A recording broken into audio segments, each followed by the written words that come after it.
Take services, what it ಇದು hotel industry ಇರ್ಬೋದು, what it hospitality industry in particular ಎಲ್ಲ boom ಆಗ್ತಾ ಇದೆ. what it ಇವತ್ತು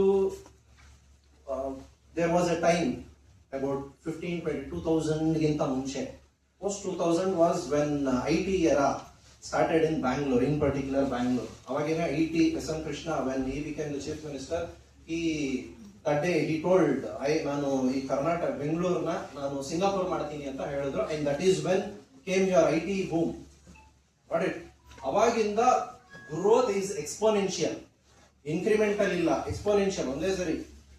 what it because of all this, what has happened, ಈ success ಅನ್ನೋದು sudden ಆಗಿ ಬಂದ್ರೆ ಗೊತ್ತಲ್ಲ, ತಲೆ ನಿಲ್ಲಲ್ಲ, isn't it?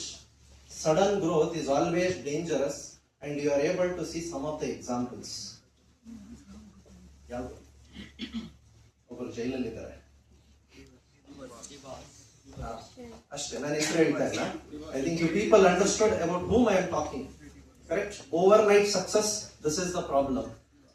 Alright, anyhow, I am coming, first ನಾನು just introduction ಕೊಡ್ತಾ ಇದ್ದೀನಿ, ಇನ್ನೂ ನನ್ನ ಟಾಪಿಕ್ ಬಂದಿಲ್ಲ. Why values are important ಅಂತ I am just throwing light on why you are supposed to know values. Alright? So overnight success, ಈ developments ಎಲ್ಲ ಆದಾಗಿಂದ ಏನಾಗಿದೆ, overnight success we are seen. Sudden ಆಗಿ ಎಲ್ಲ ಬೆಳೆದ್ಬಿಟ್ಟಿದ್ದಾರೆ, ಆದ್ರೆ ತಲೆ ನಿಲ್ತಾ ಇಲ್ಲ. People development without ethics, ethics ನ ಎತ್ತಿಕ್ ಬಿಟ್ಟಿದ್ದಾರೆ. Ethics is something that is totally what people are totally neglected. ಇಲ್ಲಿ ಬರುತ್ತೆ ದ ರೋಲ್. ಯಾಕೆ ಅಂತ ಹೇಳಿದ್ರೆ, if you look at the present development status of India, we are doing wonderful.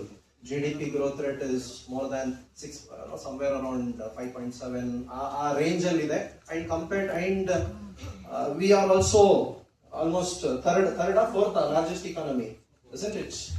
We are ella taranu develop aagta ide, but there is one area of concern, that is values are missing, especially